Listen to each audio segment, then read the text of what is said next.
Hi, Debbie Kelly here again with you. I have some really cool, exciting information for you. I have a guest with me. Her name is Sarah Shineski, and she is with NRCS, Natural Resource Conservation Service, and she is the urban conservationist. So I am really, really excited to have her with us. She is going to talk to us a little bit, real quick, about the Urban Ag Center in St. Louis. So tell us real quick what that is, Sarah.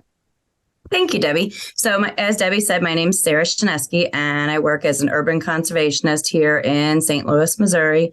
We opened an urban hub just in the beginning part of January of 2023, and we're housed at the Predaville building on Page Avenue. And we are going to be working with our producers in the urban area in St. Louis. And this is really cool because there's only, St. Louis is one of only 17 of these USDA urban ag centers across the U.S., right? Exactly. Yes. So there's 17 hubs that are opened across the country. Each of those hubs will have an urban conservationist. We'll have farm service agency housed with us. We'll have program technicians that will be able to help get farm and track numbers together. So we're really excited for the opportunities that we're going to have here for our producers. So we're very fortunate in Missouri to have this. So this is super fantastic. So what the bulk of the rest of this is going to be about is that NRCS now has updated their EQIP program for small acreage payment rates. And this is really, really exciting. I have heard Sarah talk about this a couple of different times. And so especially produce growers, it's really exciting because you're eligible for a bunch of these things. So Sarah, why don't you go ahead and get us started and explain this to us all? So I'm going to talk to you a little bit about the payment opportunities and the EQIP program that is been updated in the state of Missouri. EQIP is available across the country. EQIP stands for Environmental Quality Incentives Program, and it's part of the Farm Bill programs. So I'm going to talk to you about how that applies based upon small acreage payment rates. And then I'm also going to talk to you a little bit about the urban hub in St. Louis and some opportunities that are available to those that are in the urban hub. So on our agenda, we're going to talk about what is the EQIP policy. We're also going to talk about the new scenario option that supports small acreage agriculture. And then we're going to talk about the urban hub as Act Now. So just to give you an idea of how the hierarchy works for programs in Missouri, this is an illustration. So EQIP governs all of the practices that are available for cost share under the Environmental Quality Incentive Program. The small scale scenario is a component of the EQIP policy, and the Urban Act Now for St. Louis is a special area of the EQIP program. So we're going to talk a little bit about the EQIP policy. Each year we get a new EQIP policy. The policy gives us the list of practices and the payment rates that are available for you to apply for using the EQIP program. This year's policy was submitted November 9th of 2022. As I say year, the fiscal year for the federal government starts on October 1. So our calendar for each year starts on October 1. So the EQIP policy and EQIP program, it gives, like I said, it gives you a list of practices and scenarios that are available in Missouri for your EQIP financial assistance. It helps you to navigate through all the scenarios that are listed in the options. There's currently 61 pages in the policy. The policy is not a substitute for the conservation program manual, however, and it's not a substitute for the practice standards and specifications. So if you're interested in looking at the practice standards and specifications, you can go and look on the Electronic Field Office Technical Guide, or you'll look up EFOTG NRCS in a Google search engine, and it will bring you to the technical guide.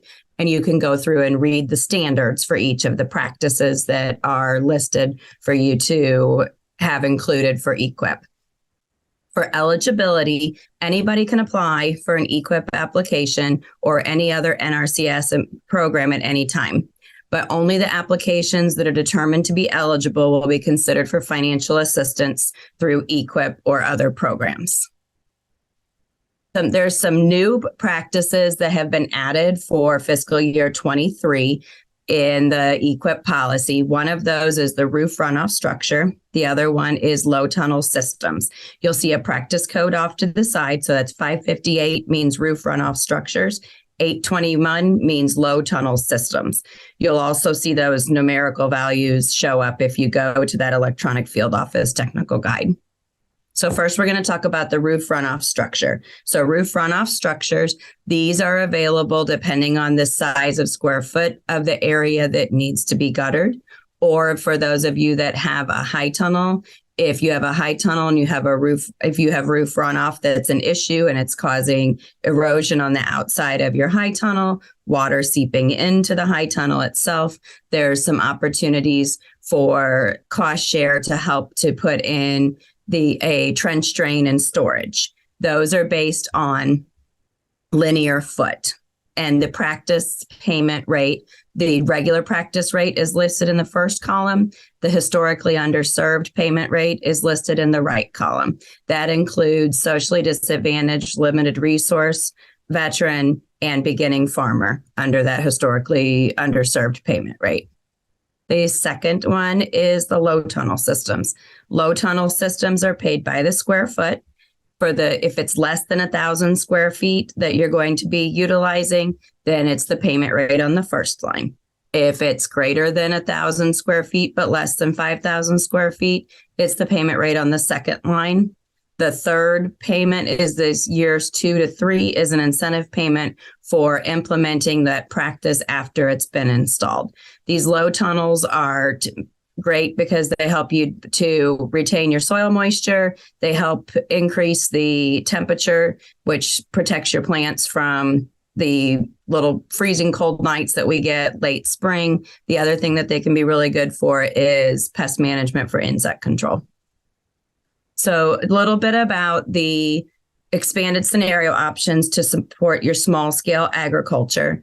All of these scenarios are available for any small scale agricultural sites, whether it's within an urban, suburban, or rural area. The focus of these is to provide improved financial assistance, payment options based upon smaller scale of production, not based upon the location. So these are some of our changes that have been made that include these small scale agriculture scenarios. So we have practices from brush management, composting facilities, cover crops, field borders, high tunnel systems, many different irrigation practices. And as if you look off to the right, you'll see the payment units. What has changed is that it's gone from acres to thousands of square feet instead of having to try and calculate your payment based upon how many acres. We can now look at based upon square feet. So those payment rates are included in the policy, which is available through your local field office. Some of the other ones that you can do includes mulching, nutrient management, no-till. You can also complete residue management, no-till, or wildlife habitat plantings. That includes pollinators. Pollinators under small plantings are down to thousands of square feet. There's a lot of different opportunities for wildlife habitat plantings also. In addition to the ones listed, some practices also have payment scenarios that might work well with smaller scale production. So be sure if you're working with an NRCS planner that you explain to them what you're wanting to do on your operation and your goals for your operation, and talk to them about the resource concerns that you have on your operation that need to be addressed so that they can fully understand what it is that you'd like to implement. So now we're going to briefly discuss how Act Now in the urban area works. So Act Now follows the EQIP program policy. It uses scenario options that will support the small scale agriculture for all applications that are eligible. And it also, Act Now is for those that fall under the boundaries of the Act Now Urban Hub. So we're going to take a look really quickly. This is the Urban Hub boundaries. You can ignore the LAA 1 and 2. That's districting for the Farm Service Agency. But this is the map that encompasses the area. So you'll see that it Highway 270 from the south all the way until you get to Highway 70 west to the river, and it's the entire northern part of St. Louis County. So the fiscal year 2023 Urban Act Now, we're going to be accepting applications from now through August the 1st. Based upon availability of funding, applications that meet a minimum score of 30 will be pre-approved immediately. And this will allow the applicant to be able to participate in Act Now. If this is something that you're interested in applying for, you will have to meet the eligibilities based upon the EQIP application, and you will have to have a farm and a track number and work with Farm Service Agency and able to get those items completed. So if you're interested in any of these programs, or if you have any questions, you can reach out to me. You can reach me on my phone number or my email address, which you should be able to see on the screen here. And I'll be happy to either speak with you about it if you are in this area, or direct you to somebody that can help you within NRCS in the state of Missouri. Wow. Thank you so much, Sarah. So you're welcome. Just for a little bit more clarity here. So if they're in the urban areas and within that map, they can apply. And then those that are outside of the urban area, they can also apply for all of these programs, right? Absolutely. Anybody is eligible to apply. Those that are within the urban hub, they can apply and they can get their application approved right away, so long as they meet the eligibility and so long as they meet the score. Those that are outside of the urban hub, they can apply at any time. And as soon as we have a call for funding for their application, then we can move forward with theirs as well. Okay, so those outside the urban ag hub then actually are on the regular NRCS funding cycle, whereas the urban hub is on its own cycle.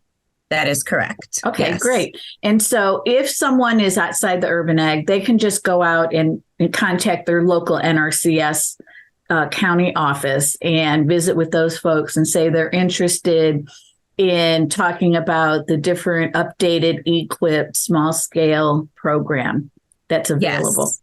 Great. They'll want to contact their local field office, ask to have a farm visit so that they can show their NRCS field office employee what they have available. The field office employee can look with them with the resource concerns that are needing to be addressed on their site. So, and then let that employee know that they're interested in applying for EQIP, so we can work through the process with them to determine their eligibility for them to apply. This is really exciting for the produce growers that are out there, especially the really small scale ones, to know that they actually can go to NRCS and get some cost share. So we greatly appreciate that, us an extension in being able to work with our producers. And we just want to say thank you. And thank you very much, Sarah, for being here. We appreciate your time. You're welcome. Have a good day.